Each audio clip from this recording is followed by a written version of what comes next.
Hello! Hi! Welcome to Sanshi Talks. అందరికీ నమస్కారం. నేను ఫస్ట్ ఇంటర్వ్యూ తీసుకోబోతున్నాను. ప్రపంచంలోనే అతి పెద్ద ఫ్లటర్ అన్నమాట. మిస్టర్ శివకుమార్ కొటియాడ. సో, వెల్కమ్ చేద్దాం sir. Welcome to our show. ధన్యవాదములు అండి. Thank you sir. సో, ఈరోజు మీ గురించి మా ప్రేక్షకులకి సబ్‌స్క్రైబర్స్‌కి చెప్దాం అనుకున్నాం. సార్, పువ్వులు ఇలా పడడానికి కారణం తెలుసుకోవచ్చా? పడిపోయి by mistake. Okay. It's okay sir. So, ఈరోజు మీ ఫ్లర్టింగ్ ఎక్స్‌పీరియన్స్ మీ లైఫ్‌లో జరిగిన చాలా అతిపెద్ద ఏమంటారు రివర్స్ గేర్స్ ఏంటో చెప్పండి సార్ మా సబ్‌స్క్రైబర్స్‌కి. Reverse gear. బైక్ గురించి అడుగుతున్నారు. No, no, no, no. అమ్మాయిలతో లవ్ చాలా స్టోరీ. Not love story. మీకు చాలా ఉండేవి కదా ఫ్లర్టింగ్ స్టోరీస్. అలా ఏమైనా రివర్స్ కొట్టడం పోనీ సరే ఫస్ట్ మీరు చెప్పండి మీ లైఫ్‌లో ఒక అతిపెద్ద సీరియస్ లవ్ స్టోరీ ఏంటి? ఎన్ని రోజులు రన్ అయింది? ఒక సీరియస్ లవ్ స్టోరీ ఉంది. చాలా మంచి లవ్ స్టోరీ. చాలా ఎమోషనల్ అయిపోతారు. మీరు మాత్రం ఏడొద్దు. సరేనా? అంత ఏడుపొచ్చే స్టోరీ అసలు. ఓకే. సరే. కొంచెం కట్ షిప్స్ అన్ని పక్కన పెట్టుకోండి. ఏదో చెప్తున్నారు. చెప్పండి సార్. వన్స్ అపాన్ ఏ టైమ్. ఒక ఒక కొన్ని వాళ్ళకి రోజుల అర్థమైంది. క్రితం. వాళ్ళకి ఓకే. అర్థమైంది. Okay sir. So once upon ఏ టైమ్ నేను అప్పుడు స్కూల్లో ఉండేవాడిని. School in the sense 11th class, 12th class.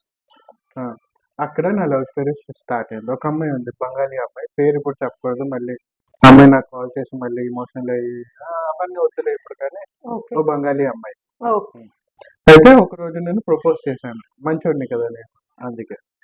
అయితే ఆ అమ్మాయి ఏ మొహమాటం లేకుండా ప్రేమతో పోరా అన్నది. హిందీలోనే అన్నది, తెలుగులో కాదు, బెంగాలీ కదా. ఎందుకు మీరు ఇంత హ్యాండ్సమ్ కదా మిమ్మల్ని బాగుండడానికి కారణం ఏంటి? ఆ అమ్మాయి తలరా తలకుంది, మరి ఏం చేస్తాం. ఓకే. అదృష్టవంతురాలు. చెప్పండి సార్. అయితే ఒక రోజు ప్రపోజ్ చేశాను, నో అన్నాడు. రెండో రోజు ప్రపోజ్ చేశాను, నో అన్నాడు. అయితే ఫ్రెండ్స్ ఏమన్నారు, ఒరే నువ్వు లావుకున్నావు కదరా, సన్నగైపు ఓకే చెప్తుంది అన్నారు. 2 months ఆఫ్టర్ 2 months. లో 20 kgs తగ్గిపోయి సన్నగా అయిపోయాను. Small doubt sir. మీ ఆవిడ ఎప్పుడు అడగలేదా మీకు సన్నమమ్మని? 11th క్లాస్ లో మాకు ఆవిడే లేదు. అంటే పెళ్ళైన తర్వాత మీకు మీ వైఫ్ ఎప్పుడు అడగలేదు సన్నమమ్మని? గర్ల్ ఫ్రెండ్ మాట వినొచ్చు కానీ వైఫ్ మాట ఎప్పుడు వినకండి, ఇది సత్యం. వింటున్నారు కదా, లాస్ట్ లో చూద్దాం. చెప్పండి సార్. నెక్స్ట్. అయితే ఇలా ప్రపోజ్ చేస్తున్నాను, సన్నగాను అవలేదు, బాగా చదివాను అవలేదు. అలా రోజు ప్రపోజ్ చేస్తూ ఒక 5 years గడిచిపోయింది. వన్ సైడ్ లవ్ స్టోరీ మాట. 5 years దాకా ప్రపోజ్ చేస్తూనే ఉన్నాను. దాని తర్వాత వన్ ఫైన్ డే ఆ అమ్మాయి ఓకే చెప్పేసిందా? ఓకే చెప్పేసింది. మరి తర్వాత ఏం జరిగింది? వేరే అబ్బాయికి. వాళ్ళిద్దరికి పెళ్లి అయిపోయింది. షీఈ్ వెరీ లక్కీ కదా. అవునా? మీరు ఇప్పుడు చాలా బాధపడి ఉంటారే.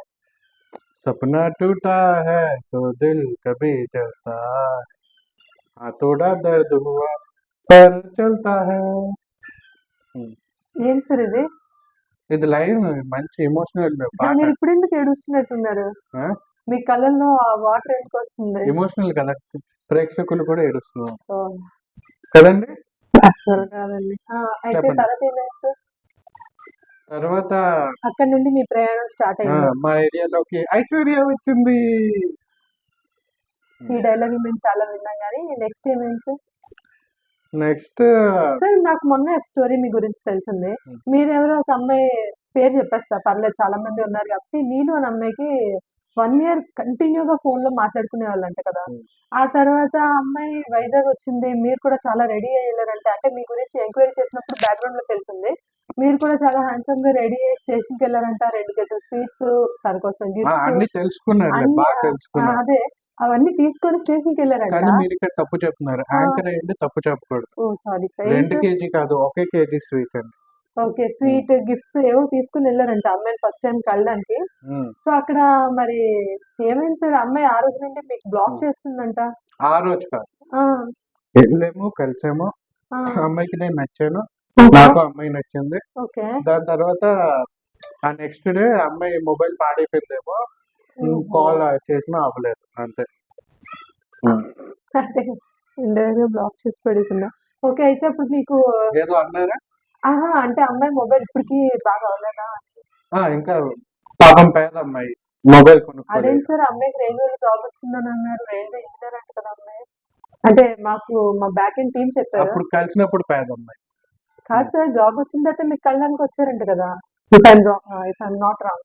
చలో నెక్స్ట్ టాపిక్ వెళ్దాం. సార్ ఇక్కడ సార్ ఇంకేంటి మరి నెక్స్ట్ మీ పెళ్లి, మీ లవ్ స్టోరీ ఎలా జరిగింది ఏంటి? అది దుర్ఘటన, దాని గురించి అడగండి, నాకు చెప్పాలని లేదు. చెప్తున్నాను. ఏమైంది సార్?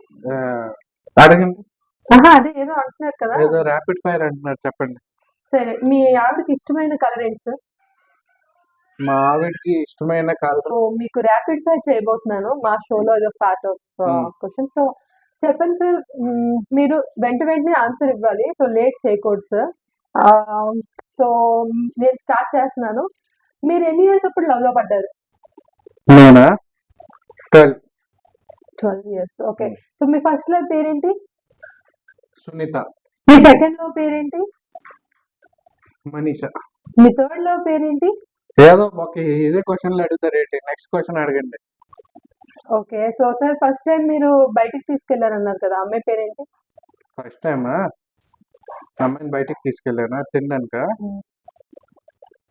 సంతోషి. సో ఓకే, మీకు ఇష్టమైన గర్ల్ ఫ్రెండ్ పేరేంటి? వైఫ్ ముందు అలాంటి క్వశ్చన్ అడగకూడదు. మీరు చెప్పాలని కదా మేము అడుగుతుంది. సంతోషి.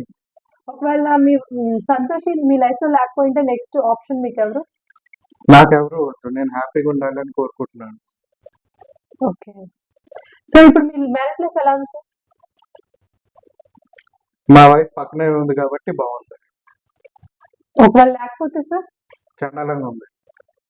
ఓకే సార్, మరి మీకు ఈ మధ్యన రెండో పెళ్లి ధ్యాస ఏమైనా ఉందా? ఫస్ట్ పెళ్ళే మనం భరించలేకపోతున్నాం, రెండో పెళ్ళ. ఓకే సార్, మీ వైఫ్ ని చూస్తే మీకు ఎలా అనిపిస్తుంది? ఇప్పుడైతే భయం వేస్తుంది, షో తర్వాత కొట్టేస్తుందేమో అని. అది ఖచ్చితంగా జరుగుతుంది సార్, ఏది చీపురు కట్ట. ఒక నిమిషం పాజ్. ఇప్పుడు చెప్పండి సార్, మీ వైఫ్ తో మీకు ఎలా అనిపిస్తుంది? మా వైఫ్ దేవత, తెలుసా మీకు? ఇంతకు ముందేదో అన్నారు కదా. నాకేం గుర్తులేదు. మీరు ఇప్పుడు మీకోసం మేము మంచి గిఫ్ట్ తీసుకొచ్చాను సార్. అమ్మో.